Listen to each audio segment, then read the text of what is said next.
Assalamualaikum warahmatullahi wabarakatuh. Hai teman-teman, baiklah di sini saya akan menjelaskan pendidikan Islam kontemporer pada masa sekarang. Perkenalkan, nama saya Yulianto dari Pondok Pendidikan Agama Islam NIM 21531177 dengan dosen pengampu Dr. Emi Khalila, MPDI. Yang pertama itu ada pendidikan Islam. Pendidikan merupakan kegiatan utama dan esensial seorang manusia. Melalui pendidikan, manusia bisa mengetahui ciptaan Allah Subhanahu wa taala. Pendidikan juga menyatu kesadaran manusia untuk mengenal Tuhan secara mendalam.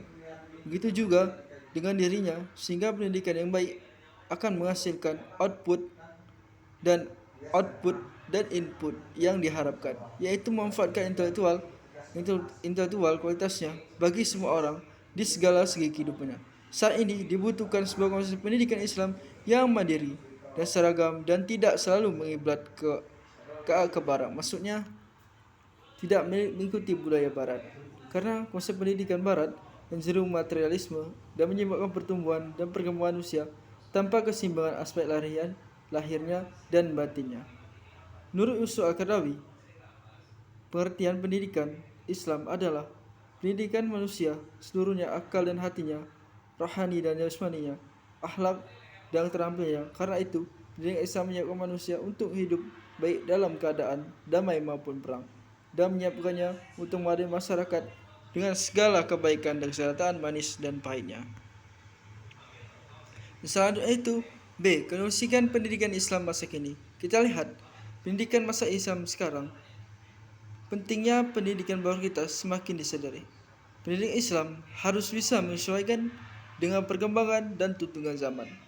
Pendidikan Islam telah menampilkan dirinya sebagai pendidikan yang fleksibel, responsif, sesuai dengan perkembangan zaman, berorientasi ke masa depan, seimbang, berorientasi pada mutu yang unggul, adil, demokratis, di kondisi pendidikan Islam di zaman sekarang menghadapi berbagai kecenderungan yang amat besar.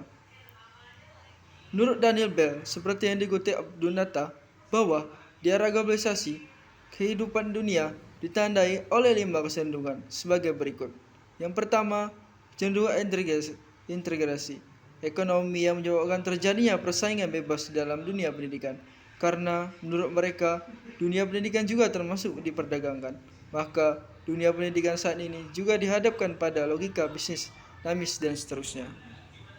Yang kedua itu, kecenderungan generasi yang menyebabkan terjadinya peningkatan tuntutan dan harapan dari masyarakat. Mereka semakin membutuhkan pelakuan keadilan, demokratis, transparan, cepat, tepat, dan proporsional.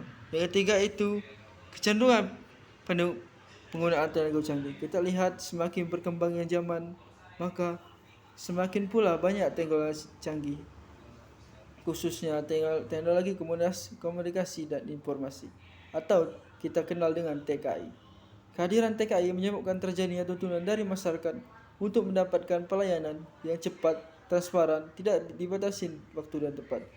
Teknologi canggih ini juga masuk ke dalam dunia pendidikan, seperti dalam pelayanan, administrasi, pendidikan, keuangan, proses belajar mengajar. Yang kelima itu, cenderung munculnya penjajahan baru dalam kebudayaan. Kita lihat anak kita, saudara-saudara kita, teman-teman kita, bahkan terpengaruh dengan budaya barat, bahkan dengan perfilmannya, bahkan dengan artis-artisnya, bahkan dengan kehidupannya pun ditiru oleh anak kita. Na'udzubillah. Semoga anak-anak kita dan saudara kita mendapat hidayah dari Allah Subhanahu wa taala, yaitu dari yang semula mereka belajar dan mereka meningkat kemampuan intelektual, moral dan fisik dan psikisnya, berupa menjadi belajar mendapatkan pekerjaan dan penghasilan yang besar saat ini sebelum seorang belajar atau masuk kuliah. Yang seterusnya, problematika pendidikan Islam masa kini. Pengaruh sains dan teknologi canggih. Sebagaimana kita ketahui bahwa dampak positif dari kemajuan teknologi sampai kini adalah bersifat fasilitas, memudahkan manusia dalam kehidupan sehari-hari, sibuk dengan berbagai problema yang semakin rumit. Dampak negatif dari teknologi modern telah mulai menampakkan diri dari depan mata kita. Pada prinsipnya, berkekuatan melemahkan daya mental, spiritual, atau jiwa yang sedang tumbuh berkembang. dalam berbagai bentuk penampilan dan gaya-gayanya. Yang kedua itu krisis nilai-nilai. Kita lihat anak kita sekarang krisis dengan nilai-nilai dengan pengaruh budaya barat, seperti memiliki moral, akhlak yang begitu tinggi. Namun pada saat ini, lambat laun moral ini sudah terkikis oleh globalisasi yang demikian kuat. Nilai kehidupan yang dipelihara menjadi goyah bahkan berangsur hilang. Yang ketiga itu kurangnya sikap idealisme dan citra remaja kita tentang pola hidupnya di masa depan bangsa. Yang keempat itu hancurnya pilihan pendidikan karakter. Pendidikan karakter yang ditompang oleh pendidikan moral, pendidikan nilai, pendidikan agama, dan pendidikan kewarganegaraan sama-sama membantu siswa yang tumbuh secara lebih dan matang dan kaya, baik sebagai individu maupun makhluk sosial dalam konteks kehidupan bersama.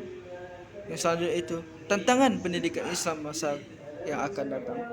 Pendidikan Islam masa kini dihadapkan kepada tantangan yang jauh lebih berat dari tantangan yang dihadapi pada masa permulaan penyebaran Islam. Tantangan tersebut berupa timbulnya aspirasi dan idealitas umat manusia yang mengkhawatirkan pula tugas pendidikan Islam dapat proses pencapaian tujuannya tidak lagi menghadapi problema kehidupan yang simplisitis, melainkan sangat kompleks akibat permintaan yang berkembang rising manusia semakin kompleks pula.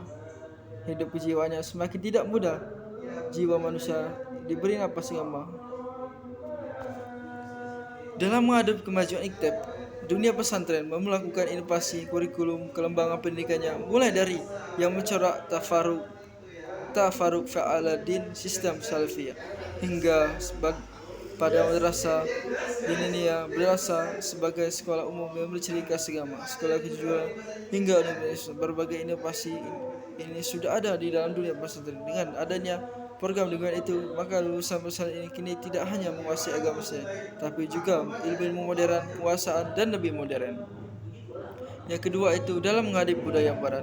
Dalam menghadapi budaya barat yang hedonistik, materialistik, pragmatis dan sekuleristik yang berdampak pada moral, dunia pesantren diakui lembaga pendidikannya paling efektif untuk membentuk karakter bangsa melalui nilai religiusitas yang berbasis pada ajaran tasawuf yang ditanamkan pesantren melalui pembiasaan bimbingan keteladanan dan pengamalan dilakukan secara berkelanjutan atau istiqomah dan berada di bawah pengawasan langsung para kiai, menyebabkan pembentukan karakter atau akhlak mulia para santri di pesantren dapat berlangsung secara efektif.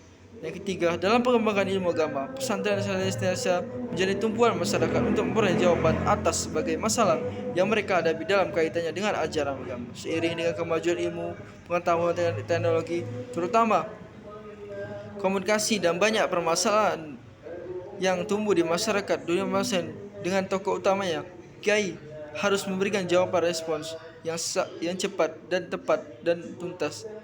Tugas dan peran yang demikian itu masih tetap dapat dijawab oleh para kiai melalui hasil kajian dan penelitiannya. Mungkin hanya ini yang saya bisa sampaikan. Itulah tadi pendidikan Islam masa sekarang. Lebih paham saya, lebih kurang saya mohon maaf. Syukron li musahada. Wassalamualaikum warahmatullahi wabarakatuh.